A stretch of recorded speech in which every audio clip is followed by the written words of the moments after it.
আমি প্রথমেই আপনাদের বলি, আজকে আমি নিজেকে অন্তত একটু হলেও বাংলার মানুষের জন্য, সারা বিশ্বের ট্যুরিস্টদের জন্য, পুণ্যার্থীদের জন্য, গঙ্গাসাগরের জন্য, সুন্দরবনের অত্যন্ত প্রত্যন্ত অঞ্চল সহ সকলের জন্য আমি গর্ববোধ করছি।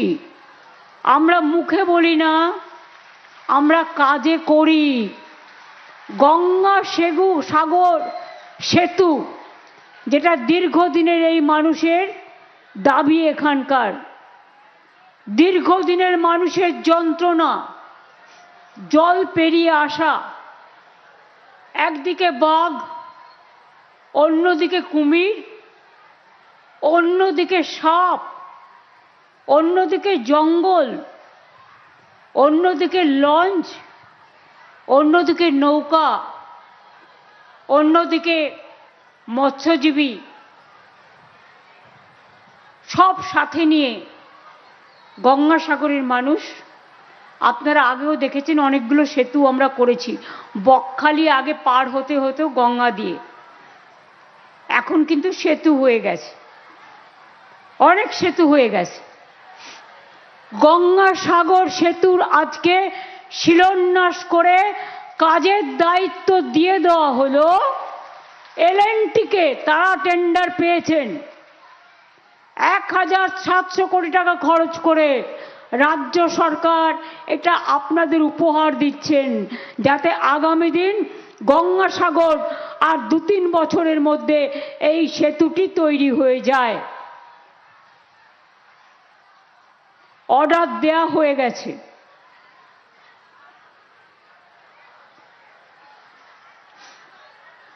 আপনারা জানেন আজকে একটি ঐতিহাসিক দিন।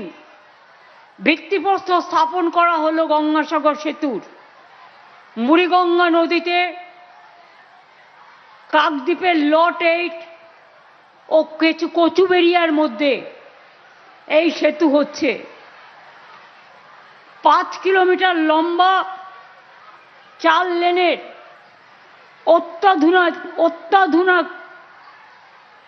অত্যাধুনিক আধুনিক এই সেতু তৈরির জন্য খরচ হবে 1700 কোটি টাকা।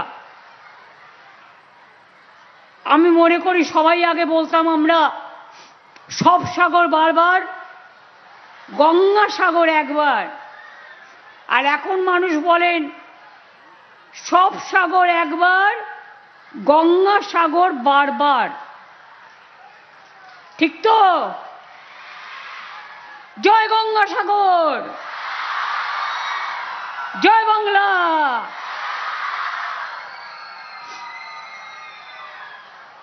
এই অঞ্চলটা দুর্গম এবং বিপজ্জনক, সুন্দরবন অঞ্চল।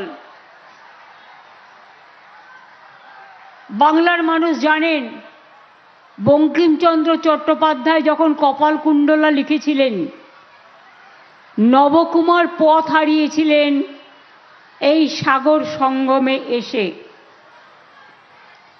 আমরা এগুলো যেন ভুলে না যাই। আজকে মানুষের জীবনে এক অতি আশীর্বাদ স্বরূপ এক অবদান। লোকাল তো 3 লক্ষ মানুষের যাতায়াতের সুবিধে, ব্যবসার সুবিধে, জিনিসপত্রের দাম কমে যাবে, কর্মসৃষ্টি বাড়বে, শিক্ষার আরও অধিষ্ঠিত হবে। তাছাড়াও স্থানীয় কৃষিজাত পণ্য অল্প খরচে পৌঁছে যাবে। পর্যটনদের শিল্পে পর্যটকদের আনাগোনা বেড়ে যাবে।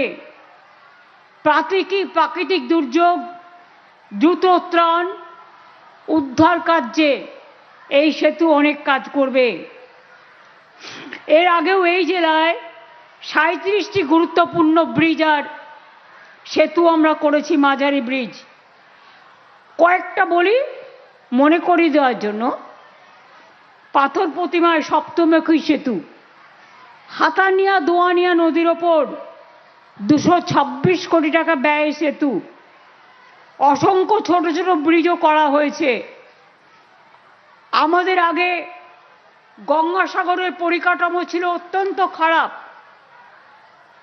2011 সালের পরে আমরা এই অঞ্চলের পরিকাঠামোকে সম্পূর্ণভাবে উন্নত করেছি। 3টে হেলিপ্যাডও তৈরি হয়েছে।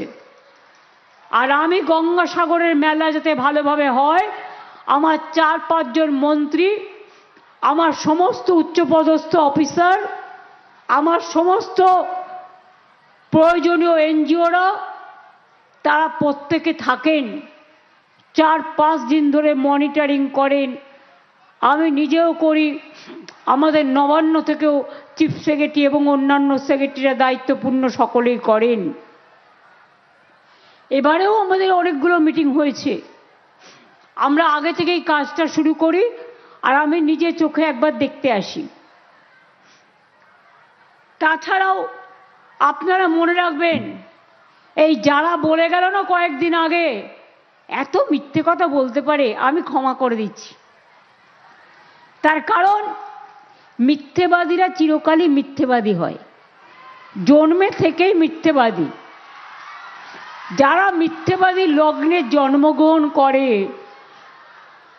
তাদের তো সত্যবাদী বলা যায় না।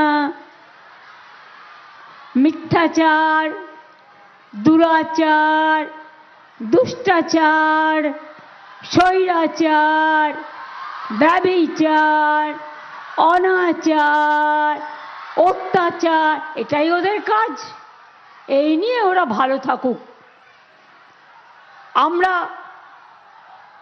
কারো খারাপ চাই না। আমি আপনাদের বলি, গঙ্গাসাগর মেলায় 24 ইন্টু ইলেকট্রিসিটি। আগে মনে আছে আমরা বলতাম লোডশেডিংয়ের সরকার আর নেই দরকার। এখন বাংলায় লোডশেডিংয়ের সরকারও নেই, কোনোদিন হবেও না, আর লোডশেডিংও নেই। বিদ্যুৎ পৌঁছে গেছে সাগরদ্বীপের মতো জায়গাতেও। 3টে হেলিকপ্টার, কত জেটি, সুন্দরবন পুলিশ জেলা, নতুন গঙ্গাসাগর কোস্টাল থানা, কাকদ্বীপ নতুন হারুড পয়েন্টে কোস্টাল থানা, সব আমরা এসে করেছি। এছাড়াও আজকে আরও 100 ডরমেটরি বেডের একটা উদ্বোধন করা হলো, যেখানে 100 জন এসে থাকতে পারে আরও, এবং সারা বছরের জন্যই। সেটার আমি নাম দিয়েছি সাগরকন্যা। আর এখানে 20টি আরও নতুন ট্যুরিজম কটেজ তৈরি হলো, সেটার আমি নাম দিয়েছি গঙ্গান্য। নামটা কেমন? নবান্ন, সৌজন্য, সম্পন্ন, সুবর্ণ, ঐকান্য, সুরান্য, আপন্ন, অরণ্য, গঙ্গান্য, সব মিলিয়ে মিলিয়ে দেওয়া। তা নবান্নর একটা গঙ্গান্য থাকবে না? নবান্নর সাথে মিলিয়ে কপিল মুনি আশ্রম আমাদের গর্বের। আপনারা দেখেছিলেন গত বছর ঝড়ে জলে বিপর্যস্ত হয়ে গেছিল, এমনকি কপিল মুনির অর্ধেক জলে ঢেকে গেছিল, সেগুলো সারানো হয়েছে। এছাড়াও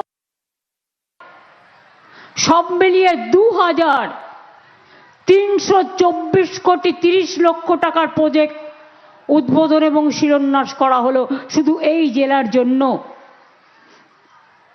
রাস্তা, ব্রিজ, নিকাশি প্রকল্প, পানীয় জল, স্বাস্থ্য প্রকল্প, জেটি, বিদ্যুৎ, অঙ্গনওয়াড়ি কেন্দ্র, কৃষি খাদ্য প্রক্রিয়াকরণ পরিকাঠামো বিভিন্ন। এছাড়াও আজকে কত লক্ষ মানুষ পরিষেবা পেয়েছে জানেন এই জেলায়? মাত্র 2,26,000। আজকের এই সভা থেকে ডাইরেক্ট ব্যাংক অ্যাকাউন্টে তাদের পরিষেবা পাঠিয়ে দেওয়া হয়েছে। কয়েকজনকে তো মঞ্চ থেকে দিলাম, 2,26,000 পেয়ে গেল।